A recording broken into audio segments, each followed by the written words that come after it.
দ্বিতীয় বৈকুণ্ঠলৈ পৰিণত হ'ল ডিব্ৰুগড় জিলা শিক্ষা আৰু প্ৰশিক্ষণ প্ৰতিষ্ঠান।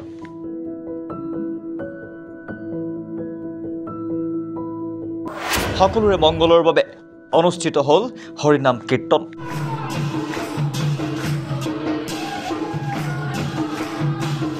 গুৰুবন্দনা আৰু হৰিনামেৰে মুখৰিত হৈ পৰিল চৌদিশ। হৰিনামৰ ধ্বনিৰে দ্বিতীয় বৈকুণ্ঠ ধামলৈ পৰিৱৰ্তিত হ'ল ডিব্ৰুগড় জিলা শিক্ষা আৰু প্ৰশিক্ষণ প্ৰতিষ্ঠান। প্ৰমূল্যবোধ আৰু নৈতিকতাৰ শিক্ষাৰে উদ্বুদ্ধ হোৱা প্ৰতিষ্ঠানখন এদিনৰ বাবে হৈ পৰিল দ্বিতীয় বৈকুণ্ঠপুৰী। আধ্যাত্মিকতাৰ ৰস আৰু ভক্তিৰ উপচাৰেৰে ঈশ্বৰমুখী হৈ পৰিল প্ৰশিক্ষক প্ৰশিক্ষাৰ্থীসকল। ভক্তিৰ ৰসত বুৰ গ'ল প্ৰতিষ্ঠানখনৰ চৌদিশ। পৰিৱেশ সজাগতাৰ কাৰ্যসূচীৰে অনুষ্ঠিত হ'ল প্ৰথম কাৰ্যসূচী। ডিব্ৰুগড় জিলাৰ চাবুৱাৰ 20 মাইলস্থিত জিলা শিক্ষা আৰু প্ৰশিক্ষণ প্ৰতিষ্ঠানখনত দিনজোৰা কাৰ্যসূচীৰে অনুষ্ঠিত হোৱা সৰ্বমংগলময় হৰিনাম কীৰ্তন অনুষ্ঠানত প্ৰশিক্ষক প্ৰশিক্ষাৰ্থী ভকত আয়তীসকলে একেলগে মগ্ন হ'ল নাম কীৰ্তন ভাগৱত পাঠ দিহানামৰ ৰসত। প্ৰতিষ্ঠানখনৰ সকলোৰে মংগল কামনা কৰি অনুষ্ঠিত কৰা এই সৰ্বমংগলময় হৰিনাম কীৰ্তনত সংপ্ৰদান কৰি সহযোগিতা আগবঢ়ালে শ্ৰীমন্ত শংকৰদেৱ সংঘৰ বিষয়ববীয়াসকলে। অসমৰ বিভিন্ন প্ৰান্তৰ পৰা আহি বিভিন্নজনে প্ৰশিক্ষক প্ৰশিক্ষাৰ্থীয়ে প্ৰশিক্ষণ গ্ৰহণ কৰা ডায়েটৰ বাকৰিত জাতি বৰ্ণ নিৰ্বিশেষে ভগৱানৰ শ্ৰীচৰণত আঁঠুলৈ আশীৰ্বাদ বিচাৰিলে এই হৰিনাম কীৰ্তনত।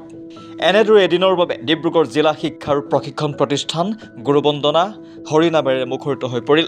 উল্লেখ্য যে ডিব্ৰুগড় জিলা শিক্ষা আৰু প্ৰশিক্ষণ প্ৰতিষ্ঠান 1994 চনতে প্ৰতিষ্ঠা হৈছিল। বিগত 30টাকৈ বৰ্ষৰ পিছত পোনপ্ৰথমবাৰৰ বাবে ডিব্ৰুগড় ডায়েটত অনুষ্ঠিত হ'ল সৰ্বমংগলময় হৰিনাম কীৰ্তন।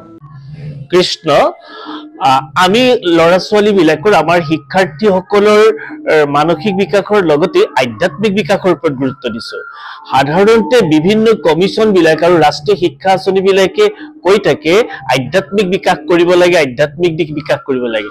সাধাৰণতে এইটো আমি শ্ৰেণীকোঠাতকৈ আমি কৰ্মশালাৰ জৰিয়তে প্ৰকৃত আধ্যাত্মিক নৈতিকতাবোধ আৰু সামাজিক প্ৰমূল্যবোধ আমি কৰ্মশালাৰ মাজেদি এটা অনানুষ্ঠানিক পৰিৱেশৰ মাজেদি এই গুণসমূহ বিকাশৰ বাবে গুৰুত্ব ৰাখি আজি এই কৰ্মভাগী আমি আমাৰ অনুষ্ঠানত আয়োজন কৰিছোঁ। আমি মংগল ধ্বনিৰ সহায়েৰে আয়তীসকলৰ ইয়াৰ যিসকল স্থানীয় মহিলা আছে সেই মহিলাসকলক আমি আমন্ত্ৰণ কৰিছিলোঁ, ইয়াৰ ব্যক্তিসকলক আমি আমন্ত্ৰণ কৰিছিলোঁ। মহিলাসকলৰ উৰুলি ধ্বনি, শংকৰ ধ্বনি, তাল বাদনৰ উচ্চাৰণেৰে আমি বৃক্ষৰোপণ কৰিলোঁ। আমাৰ মাননীয় অধ্যক্ষ মহোদয় গোটেই বিষয়টোত নেতৃত্ব বহন কৰিছে আৰু আমি এই কামভাগ প্ৰথমতে কৰিলোঁ। তাৰ পিছত পৰৱৰ্তী পৰ্যায়ত আমাৰ শিক্ষাৰ্থীসকলৰ দ্বাৰাই আমি ভকত বৈষ্ণৱসকলক আমাৰ মূল মণ্ডপলৈ আমন্ত্ৰণ জনাই আনিলোঁ। তাত তেওঁলোকক আমি সম্ভাষণ জনাই আমি এই আধ্যাত্মিক যিবিলাক কৰ্ম আছে এই কৰ্মবিলাক ধৰক গুৰুজনাৰ শ্ৰী শ্ৰী শ্ৰীমন্ত শংকৰদেৱৰ নাম ধৰ্মৰ যিটো প্ৰসং প্ৰণালী সেই প্ৰসং প্ৰণালীটোৰ লক্ষ্য আৰু উদ্দেশ্যৰ বিষয়ে আমি ক'লোঁ আৰু এইবিলাকে চাৰিটা দিশ কেনেকৈ বিকাশ সাধন কৰে, ধৰ্ম অৰ্থ কাম মুখ্য, এই চাৰি সাধন কেনেকৈ বিকাশ সাধন কৰিব পাৰি এই নাম প্ৰসংগৰ জৰিয়তে এই কথাখিনি আমি আমাৰ প্ৰশিক্ষাৰ্থীসকলৰ ওচৰলৈ আমি লৈ যাবলৈ চেষ্টা কৰিছোঁ।